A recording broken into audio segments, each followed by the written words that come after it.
Hello, good morning, ನಮಸ್ಕಾರ ಎಲ್ರಿಗೂ. ನಾನ್ Gayathri. Welcome to my channel Gayu's ಕ್ಲಿಟ್ಸ್.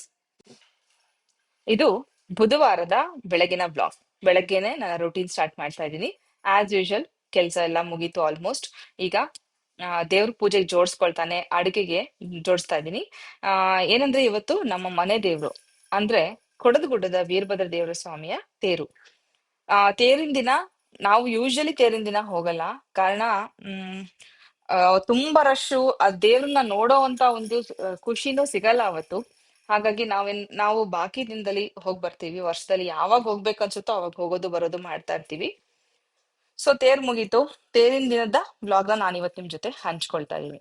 ಇಲ್ಲಿ ಒಂದು ಬಟ್ಲಲ್ಲಿ ನಾನು ರಾತ್ರಿನೇ ಗೋಧಿನ ನೆನ್ಸಿಟ್ಟಿದ್ದೆ.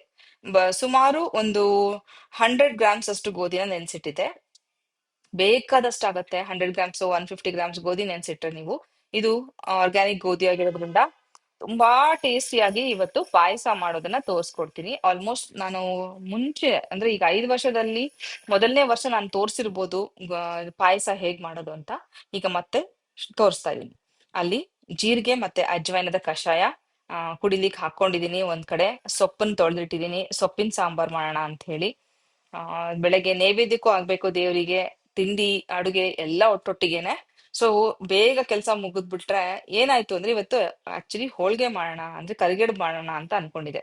ಕರಿಗಡುಬು ಮಾಡಕ್ಕೆ ಎಲ್ಲ ಜೋಡ್ಸ್ಕೋಬೇಕು ಅನ್ನೋ ಅಷ್ಟರಲ್ಲಿ ಬೆಳಗ್ಗೆ ಬ್ಯಾಂಗ್ಳೂರಿಂದ ಲೈಟಿಂಗ್ ಇಂಜಿನಿಯರ್ ಬರ್ತಾರೆ. ಸ್ವಲ್ಪ ಬೇಗ ಅಲ್ಲಿ ಮನೆ ಹತ್ರ ಹೋಗ್ಬೇಕು ಅಂತ ಡಿಸೈಡ್ ಆದ ತಕ್ಷಣ ನನ್ಗೂ ಅದೆಲ್ಲ ಮಾಡ್ತಾ ಕುತ್ಕೊಂಡ್ರೆ ಆಗಲ್ಲ ಅಂತೇಳಿ ಪಾಯಸಕ್ಕೆ ಶಿಫ್ಟ್ ಆದೆ. ಪಾಯಸ, ಕೋಸಂಬರಿ, ಹಪ್ಪಳ, ಸಂಡಿಗೆ, ಅನ್ನ ಸಾರು ಇಷ್ಟನ್ ಮಾಡ್ಕೊಂಡ್ಬಿಡೋಣ ಅಂತ ಹೇಳಿ. ಸೊ ಕುಕ್ಕರ್ಗೆ ಇವಾಗ ನಾನು ರುಬ್ಬಿಟ್ಕೊಂಡಿರುವಂತ ಗೋಧಿನ ಹಾಕ್ತಾ ಇದೀನಿ. ಈಗ ಗೋಧಿನ ಒಂದ್ ರೌಂಡ್ ರುಬ್ಬಿದ್ರೆ ಸಾಕು. ನೆನ್ಸಿಟ್ಟಿರೋದ್ರಿಂದ ಗೋಧಿ ತುಂಬಾ ಸ್ಮೂತ್ ಆಗಿರೋದ್ರಿಂದ ಬೇಗ. ಹಾಗೆ ಇವಾಗ ಗೋಧಿ ನುಚ್ಚು ಅಂತ ನಿಮ್ಗೆ ಆ ಗ್ರಾಸರಿ ಶಾಪ್ ಅಲ್ಲಿ ಅಂದ್ರೆ ದಿನಸಿ ಅಂಗಡಿಯಲ್ಲಿ ಸಿಗುತ್ತೆ. ಗೋಧಿ ನುಚ್ಚಲ್ಲಿ ಪಾಯಸ ಮಾಡೋದ್ಕಿಂತ ಈ ರೀತಿ ನೆನ್ಸಿಟ್ಟು ರುಬ್ಬಿ ಮಾಡಿದ್ರೆ ಅದರ ರುಚಿ ಅಂತೂ ಅಲ್ಟಿಮೇಟ್.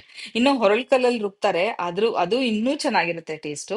ನಾವು ಮಿಕ್ಸರ್ ಮಾಡ್ಕೊಂಡು ಪಾಯಸ ಮಾಡೋದಷ್ಟೇ. ಸ್ವಲ್ಪ ಎಲ್ಲ ನೀರಂದ್ರೆ ನೋಡ್ಕೊಂಡು ಹಾಕಿ. ಇದು ತುಂಬಾ ತೆಳುವಾಗಿರ್ಬಾರ್ದು ಪಾಯಸ, ಅಷ್ಟು ರುಚಿ ಅನ್ಸಲ್ಲ. ಮುಳುಗೋ ಅಷ್ಟು ನೀರ್ ಹಾಕ್ಬಿಟ್ಟು ಈಗ ವಿಷಲ್ ಓಡ್ಸಲ್ಲ, ಹಾಗೆ ಬೆಂದೋಗುತ್ತೆ. ಒಂದು ಮ್ಯಾಕ್ಸಿಮಮ್ 5 to 6 minutes ಅಲ್ಲಿ ಕುದಿ ಬಂದ ತಕ್ಷಣ ಒಂದ್ 5 ನಿಮಿಷನೂ ಬೇಡ, ಒಂದ್ 2-3 ನಿಮಿಷ ಕುದಿಸಿದ್ರೆ ಸಾಕು, ಬೆಂದೋಗಿರುತ್ತೆ ಗೋಧಿ.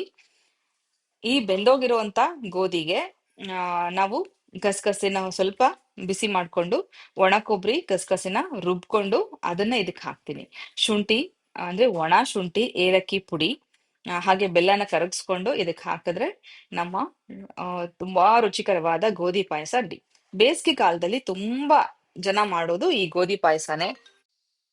ಈ ಬೇಸಿಗೆಯಲ್ಲಿ ಮಕ್ಕಳೇನಾದ್ರೂ ನಿಮ್ಮನ್ನ ಸಿಹಿ ತಿನ್ಲಿಕ್ಕೆ ಕೇಳಿದ್ರೆ ಇದನ್ನ ಮಾಡ್ಕೊಡಿ. ತುಂಬಾ ಪೌಷ್ಟಿಕಾಂಶ ಇರುತ್ತೆ. ಯಾಕಂದ್ರೆ ಗೋಧಿ ಹಾಲಿನ ಜೊತೆನೆ ನಾವು ಬೇಯಿಸಿ ಮಾಡ್ಕೊಡೋದ್ರಿಂದ ತುಂಬಾ ರುಚಿಯಾಗಿರುತ್ತೆ. ಬೆಲ್ಲ ಹಾಕಿ ಗೋಧಿ ಪಾಯಸ ಮಾಡಿದ್ರೆ ಆಹಾ, ತುಪ್ಪ ಹಾಕೊಂಡು ತಿನ್ಬೇಕು, ತುಂಬಾ ಚೆನ್ನಾಗಿರುತ್ತೆ. ಮಕ್ಕಳಿಗೆ ಮಾಡ್ಕೊಡಿ, ಮಿಸ್ ಮಾಡ್ಬೇಡಿ. ಓಕೆ, ನಂದು ಪಾಯಸದ ಕತೆ. ಇವಾಗ ಇದು ಬೆಂದಾಗಿದೆ ಪೂರ್ತಿ. ಒಂದೇ ಒಂದು ಕುದಿ ಕುದ್ದ ತಕ್ಷಣ ಅದಕ್ಕೆ ನಾನು ಇವಾಗ ಗಸಗಸೆ ಮತ್ತೆ ಒಣ ಕೊಬ್ಬರಿನ ರುಬ್ಬಿಟ್ಟು ಹಾಕ್ತಾ ಇದ್ದೀನಿ. ಸ್ಟೆಪ್ ವೈಸ್ ನಾನು ತೋರಿಸ್ತಾ ಇದ್ದೀನಿ ಇಲ್ಲಿ. ಇನ್ನ ಹೆಚ್ಚು ಆ ನನ್ಗೆ ಇವಾಗ ಕಿಚನ್ ಬ್ಲಾಗ್ಸ್ ಮಾಡಕ್ಕೆ ಅದಕ್ಕೆ ಟೈಮ್ ಸಿಗ್ತಾ ಇಲ್ಲ. ಆದಷ್ಟು ಹೆಚ್ಚು ಸಮಯ ಹೊಸ ಮನೆ ಹತ್ರನೇ ಕಳೀತಾ ಇರೋದ್ರಿಂದ ನೀವು ಕಮೆಂಟ್ ಮಾಡಿ ಅಲ್ಲಿದ್ ವ್ಲಾಗ್ಸ್ ಹಾಕಿ ಅಂತ. ಡೆಫಿನೆಟ್ಲಿ ಅಲ್ಲೇ ಶೂಟ್ ಮಾಡಿ ನಿಮ್ಗೆ. ಅಲ್ಲಿ ಈಗ ಗಾರ್ಡನ್ ಅಲ್ಲಿ ಎಲ್ಲ ಕ್ಲೀನ್ ಮಾಡಿ ಮಣ್ಣು ಹಾಕ್ಸಾಯ್ತು. ಸ್ವಲ್ಪ ಬೀಜಗಳನ್ನ ಹಾಕೋಣ, ಕಾಂಪೋಸ್ಟ್ ಮಾಡಕ್ ಸ್ಟಾರ್ಟ್ ಮಾಡೋಣ ಅಂತೆಲ್ಲ ಪ್ಲಾನ್ ಮಾಡ್ಕೊಳ್ತಾ ಇದೀವಿ. ಅದೆಲ್ಲದೂ ನಿಮ್ ಜೊತೆ ಹಂಚ್ಕೊಳ್ತೀನಿ, ಡೆಫಿನೆಟ್ಲಿ ಹಂಚ್ಕೊಳ್ತೀನಿ.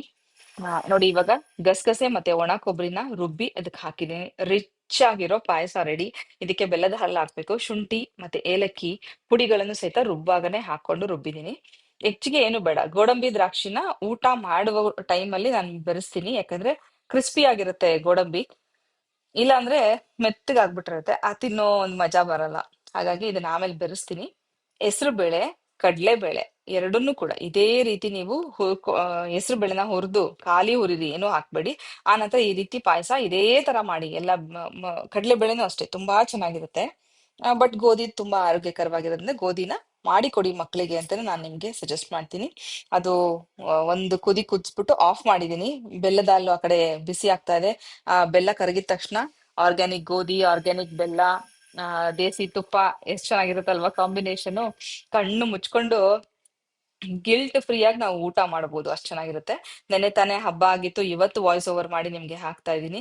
ನಾ ಹೇಳ್ದಂಗೆ ಇನ್ ಮುಂದಕ್ಕೆ ಬುಧವಾರ ಒಂದು ದಿನ ಕ್ಷಮಿಸಿ.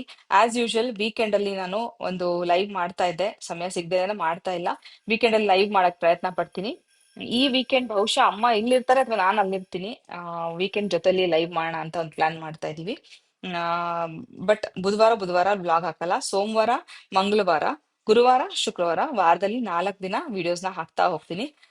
ನಮ್ದು ಮನೆ ಕೆಲಸ ಪೂರ್ತಿ ಮುಗಿಯೋವರೆಗೂ ನೀವೊಂದ್ ಸ್ವಲ್ಪ ಸುಧಾರಿಸ್ಕೊಳ್ಳಿ. ಆ ನಂತರ ರೆಗ್ಯುಲರ್ಲಿ ನಾನು ಬ್ಲಾಗ್ಸ್ ಹಾಕಕ್ಕೆ ಆ ಪ್ರಯತ್ನ ಪಡ್ತೀನಿ. ಪ್ರಯತ್ನ ಪಡೋದಲ್ಲ, ಮಾಡೇ ಮಾಡ್ತೀನಿ. ಯಾಕಂದ್ರೆ ಒಂದು ಭಾರ ಕಡಿಮೆ ಆಗಿರುತ್ತೆ, ನೋ ಟೆನ್ಷನ್ಸ್ ಇರಲ್ಲ. ಆಗ ನೆಮ್ಮದಿಯಾಗಿ ನಂಗೂ ಶೂಟ್ ಮಾಡಕ್ಕೆ ಒಂದು ಮನಸ್ಥಿತಿ ಸರಿ ಇರತ್ತೆ ಅಂತ ಅಷ್ಟೇನೆ. ಸೊ ಬೆಲ್ಲನೂ ಹಾಕಾಯ್ತು, ನಮ್ಮ ಪಾಯಸನೂ ರೆಡಿ ಆಯ್ತು. ಈಗ ಆ ದೇವ್ರ ಪೂಜೆ, ಅಡುಗೆ ಎಲ್ಲ ಆಲ್ಮೋಸ್ಟ್ ಅನ್ನ ಆಗಿದೆ. ಕೋಸಂಬರಿ ಕಲ್ಸ್ಕೊತೀನಿ. ಅದ್ರ ನಡುವೆ ನಂಗೆ ಹಶ್ವಾಗಕ್ ಸ್ಟಾರ್ಟ್ ಆಯ್ತು. ಇದು ಒಂದು ಕುದಿ ಬಂದ್ರೇನೆ ಸಾಕು ಪಾಯಸ ಆದಂಗೆ. ಯಾಕಂದ್ರೆ ಕೊಬ್ಬರಿ ಹಾಕಿರ್ತೀವಲ್ವಾ, ಕುದಿಸ್ಬಿಟ್ಟಿಟ್ರೆ ನಿಮ್ಗೆ ರಾತ್ರಿವರೆಗೂ ಏನು ಆಗಲ್ಲ. ಬೆಳಗ್ಗೆ ಬೇಗ ಮಾಡ್ತಾ ಇರೋದ್ರಿಂದ ನನ್ಗುನು ಆ ಮಧ್ಯಾಹ್ನದ ಮೇಲೆ ಇವತ್ತು ಅಡ್ಗೆ ಕೆಲ್ಸ ಏನೂ ಇಲ್ಲ, ಆಲ್ಮೋಸ್ಟ್ ಎಲ್ಲ ಮುಗಿಸ್ದೆ. ಹಾಗೆ ಅವರು ಟೆಕ್ನಿಷಿಯನ್ ಕೂಡ ಬಂದ್ರು. ನಾವು ಹೋಗ್ಬಿಟ್ಟು ಸ್ವಿಚಸ್ ಅದೆಲ್ಲ ಸೆಲೆಕ್ಟ್ ಮಾಡ್ಬೇಕಿತ್ತು. ಅದನ್ನ ಸೆಲೆಕ್ಟ್ ಹೆಂಗಾಗಿದೆ ಅಂದ್ರೆ ಬ್ಯಾಕ್ ಟು ಬ್ಯಾಕ್ ಈ ಕೆಲ್ಸ ಆದ್ಮೇಲೆ ಈ ಕೆಲ್ಸ ಪೇಂಟ್ನವ್ರ ಫಾಲ್ ಸೀಲಿಂಗ್ ಮಾಡಿಸ್ಬೇಕಾ, ಅದಾದ್ಮೇಲೆ ಬರ್ತೀವಿ ಪೇಂಟ್ನವ್ರು. ಕ್ಲೀನಿಂಗ್ನವ್ರು ಬನ್ನಿ ಅಂದ್ರೆ ಪೇಂಟ್ನವ್ರು ಆದ್ಮೇಲೆ ನಾವು ಬರ್ತೀವಿ ಅಂತ ಹೇಳ್ತಾರೆ. ಗ್ಲಾಸ್ ಹಾಕಿ ಅಂದ್ರೆ ವಾರ್ಡ್ರೋಬ್ಸ್ ಕ್ಲೀನ್ ಮಾಡಿಸ್ಕೊಡಿ, ಗ್ಲಾಸ್ ಹಾಕೊಡ್ತೀವಿ ಅಂತಾರೆ. ಹೆಂಗಾಗಿದೆ ಅಂದ್ರೆ ಎಲ್ಲ ಒಂದು ಇಂಟರ್ ಕನೆಕ್ಷನ್. ನಮ್ಗಂತೂ ಅಯ್ಯೋ, ಯಾವ್ದ್ ಮಾಡ್ಸೋದು, ಯಾರನ್ನು ಹುಡುಕೋದು, ಹೆಂಗಿದು ಅನ್ನಂಗ್ ಆಗ್ಬಿಟ್ಟಿದೆ. ಎಲ್ರುನು ಒಬ್ರ ಮೇಲೆ ಹೇಳ್ತಾ ಇದಾರೆ. ಆ ಕೆಲ್ಸ ಯಾವಾಗ ಮುಗಿಯುತ್ತೋ. ಆ ಆಗ್ಲಿ, ಇಷ್ಟೇ ದಿನಗಳಾಗಿದೆ, ಇನ್ನ ನಿಧಾನಕ್ಕೆನೆ ಕೆಲ್ಸ ಎಲ್ಲ ಮುಗಿಸ್ಕೋತೀವಿ. ಸೊ ಪಾಯಸ ಆಲ್ಮೋಸ್ಟ್ ರೆಡಿ ಆಗಿದೆ. ಇನ್ನ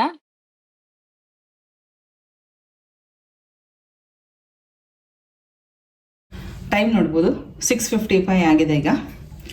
ಸೊ ಪೂಜೆ ಎಲ್ಲ ಆಗಬೇಕು, ಕಷಾಯ ಕುಡ್ದಾಯ್ತು, ಪೂಜೆನೂ ಮಾಡಬೇಕು. ಅದಕ್ಕೆ ಮುಂಚೆ ಒಂದು ಹೆಲ್ದಿ ಡ್ರಿಂಕ್ ಆ್ಯಕ್ಚುಲಿ ಖಾಲಿ ಆಗಿತ್ತು. ಎ ಬಿ ಸಿ ಜ್ಯೂಸ್ ನಿಮಗೆಲ್ಲ ಗೊತ್ತು, ನಮ್ಮ ಪೂರ್ಣಿಮಾ ಅವರು ಎ ಬಿ ಸಿ ಜ್ಯೂಸ್ ಮಾಡ್ತಾ ಇದ್ದಾರೆ ಇತ್ತೀಚೆಗೆ ಅಂತ ನಿಮಗೆಲ್ಲ ಗೊತ್ತು. ನೋಡಿ, ಇದು ಎ ಬಿ ಸಿ. ನನಗೆ ನಿಮಗೆಲ್ಲ ತೋರಿಸಿದೆ ನಾನು ಆಲ್ರೆಡಿ. ಸ್ಯಾಂಪಲ್ನ ನಾವೆಲ್ಲ ಟ್ರೈ ಮಾಡ್ತೀವಿ ಮೊದಲಿಗೆ. ಅದು ಚೆನ್ನಾಗಿದ್ದರೆ ಡೆಫಿನೆಟ್ಲಿ ಅದರಿಂದ ಹೆಲ್ತ್ ಬೆನಿಫಿಟ್ಸ್ ಎಲ್ಲದು ನೋಡ್ಕೊಂಬಿಟ್ಟು ನಾವು ಮುಂದೆ ನಿಮ್ಗೆ ಹೇಳೋದು. ಸೊ ಅದೇ ರೀತಿ ಈಗ ರೆಡಿ ಆಗಿರೋದನ್ನು ನಾನು ತರಿಸ್ಕೊಂಡೆ, ಯಾಕಂದರೆ ಎಕ್ಸಲೆಂಟ್ ಆಗಿತ್ತು ಹೋದ್ಸರಿ ಕಳಿಸಿದ್ದು. ಸೊ ಇಲ್ಲಿ ನಾನು ಯೂಶ್ವಲಿ ರೆಗ್ಯುಲರ್ ಬೇಸಿಸಲ್ಲಿ ಬಳಸೋದು ಮ್ಯೂಸ್ಲಿ ಒಂದು. ಈಗ ಇದಕ್ಕೆ ಅಡಿಕ್ಟ್ ಆಗಿದ್ದೀನಿ. Apple, beetroot, carrot, ABC. Okay, ಈ ಡ್ರಿಂಕ್ ಮಿಕ್ಸ್ ಇದೆ. ಇದರಲ್ಲಿ ಯಾವುದೇ ರೀತಿಯಾದ ಪ್ರಿಸರ್ವೇಟಿವ್ಸ್, ಕೆಮಿಕಲ್ಸ್, ಕಲರ್ಸ್, ಹಾಗೆ ಏನಂತಾರೆ ಫ್ಲೇವರ್ಸು ಏನನ್ನೂ ಆ್ಯಡ್ ಮಾಡಿಲ್ಲ. 100% ನ್ಯಾಚುರಲ್. ಅವ್ರ ಮನೇಲಿ ಮಾಡೋದು ನಿಮಗೆಲ್ಲ ಗೊತ್ತು. ಒಂದು ಡ್ರೈಯರ್ ಇಟ್ಟಿದ್ದಾರೆ, ಅದರಲ್ಲೇ ಏರ್ ಡ್ರೈಯರಲ್ಲಿ ಇದನ್ನು ಡ್ರೈ ಮಾಡಿಬಿಟ್ಟು ಮಾಡ್ತಾ ಇರೋದು. ಇದರಲ್ಲಿ ಡ್ರೈಡ್ ಆ್ಯಪಲ್ ಇದೆ, ಕ್ಯಾರೆಟ್ ಇದೆ, ಬೀಟ್ರೂಟ್ ಇದೆ, ಬಾದಾಮ್, ಕ್ಯಾಶು, ಪಿಸ್ತಾ, ಮಖಾನ ಇದೆ, ಪಾಮ್ ಕ್ಯಾಂಡಿ, ಎಲೈಚಿ, ಇಷ್ಟು ಇಂಗ್ರೀಡಿಯೆಂಟ್ಸ್ ಇದೆ ಇದರಲ್ಲಿ. ಇನ್ನೊಂದು ಆಮ್ಲಾ, ಬೀಟ್ರೂಟ್, ಕ್ಯಾರೆಟು. ಬೀಟ್ರೂಟ್ ಕ್ಯಾರೆಟ್ಗೆ ಆ್ಯಪಲ್ ಬದಲಿ ಆಮ್ಲಾ ಹಾಕಿದ್ದಾರೆ. ಇದು ಸಿಕ್ಕಾಪಟ್ಟೆ ರಿಚ್ ಇನ್ ವಿಟಮಿನ್ ಸಿ, ತುಂಬಾ ಒಳ್ಳೆಯದು. ನಿಮ್ಮ ಸ್ಕಿನ್ನು, ಕೂದಲು, ಡೈಜೆಷನ್ ಎಲ್ಲದಕ್ಕೂ ಕೂಡ ಇದನ್ನು ಹೆಲ್ಪ್ ಮಾಡುತ್ತೆ. ಇದರಲ್ಲಿ dried amla, apple, carrot, beetroot, ಪುದೀನ ಲೀವ್ಸು ಮತ್ತು ಶುಂಠಿ, ಇಷ್ಟು ಇದರಲ್ಲಿದೆ. ಸೊ ಇದನ್ನ ಇವಾಗ ನಾನು ಕುಡಿದ್ಬಿಟ್ರೆ ಒಂದು ಗ್ಲಾಸು, ಪೂಜೆ ಎಲ್ಲ ಮುಗಿಸಿ ನೈವೇದ್ಯ ಮಾಡೋವರೆಗೂ ಹಸುವಾಗಲ್ಲ. ಆನಂತರ ಬ್ರೇಕ್ಫಾಸ್ಟ್ ಮಾಡ್ಬೋದು. ಸೊ ನಾನಿವಾಗ ಇದೆರಡು ಎತ್ತಿಟ್ಬಿಟ್ಟು ಇದರ ಒಂದು ಗ್ಲಾಸ್ ಮಾಡ್ಕೊಳ್ತೀನಿ. ನಿಮಗೆ ಬೇಕಾದರೆ ಪೂರ್ಣಿಮಾ ಅವ್ರ ನಂಬರ್ ಕೊಟ್ಟಿರ್ತೀನಿ, ಅವ್ರಿಗೆ ನೀವು ಆರ್ಡರ್ ಪ್ಲೇಸ್ ಮಾಡಿ. ಜಾಸ್ತಿ ಬೇಡ, ಇದು ಕಾನ್ಸಂಟ್ರೇಟೆಡ್ ಅಂದರೆ ಡ್ರೈ ಮಾಡಿರೋಂಥ ರಿಯಲ್ ಫ್ರೂಟ್ಸ್ ಆಗಿರೋದ್ರಿಂದ ಸಿಕ್ಕಾಪಟ್ಟೆ ಬೇಡ. 1 ಸ್ಪೂನ್ ಸಾಕು. ಒಂದು ಟೈಮ್ ನಮಗೆ ಒಂದು ಸರ್ವಿಂಗಿಗೆ 1 ಸ್ಪೂನ್ ಆದರೆ ಬೇಕಾದಷ್ಟು ಆಯಿತು. ನಾವು ಬೇಕಾದರೆ ಇದನ್ನು ಹಾಲು ಜೊತೆ ಕೂಡ ಕುಡಿಬೋದು. ಬಟ್ ಏನಂದರೆ ನನ್ನ ಪ್ರಕಾರ ಅಕಾರ್ಡಿಂಗ್ ಟು ಸೈನ್ಸ್ ಏನಂದರೆ ಹಾಲು ಜೊತೆ ಯಾವುದೇ ಫ್ರೂಟ್ಸ್ನ ಸೇರಿಸಿ ಕುಡಿಬಾರ್ದು, ಒಳ್ಳೆಯದಲ್ಲ ಅಂತ ಹೇಳ್ತಾರೆ. ಹಾಗಾಗಿ ಹಾಲು ಜೊತೆ ನಾನು ಇದನ್ನು ಕುಡಿಯಲ್ಲ. ನಾನು ಸ್ವಲ್ಪ ಬೆಚ್ಚಗೆ ನೀರು ಹಾಕೋತೀನಿ. ನನಗೆ ಇದೇ ರೀತಿ ಇಷ್ಟ. ಸ್ವಲ್ಪ ಬೆಚ್ಚಗೆ ನೀರು ಬೆಳಗಿನ ಹೊತ್ತು ಒಳ್ಳೆಯದು. ತುಂಬ ಕಡಿಮೆ ತೊಗೊಂಡಿದ್ದೀನಿ ಅಂತ ನಿಮಗೆ ಅನಿಸ್ಬೋದು. ಇಷ್ಟು ಸಾಕು, ಒಂದು ಸರ್ವಿಂಗಿಗೆ ಇಷ್ಟು ಸಾಕು. ಇವಾಗ ಮಾಡಿ ಸ್ಟಿಲ್ ಮಾಡಿ ತೋರಿಸ್ತೀನಿ ನಿಮಗೆ. ಜಸ್ಟ್ ಬೆಚ್ಚಗಿನ ನೀರಷ್ಟೇ. ವಾವ್, ನೋಡಿ ಆ ಕಲರ್ ನೋಡಿ, ವಂಡರ್ಫುಲ್ ಅಲ್ವಾ? ಬೆರೆಸೋದೇ ಬೇಡ, ಕ್ಲೀನಾಗಿ ಬೆರ್ತೋಯ್ತು. ಎಷ್ಟು ಚೆನ್ನಾಗಿದೆ ನೋಡಿ, ಕಲರ್ ನೋಡಿ.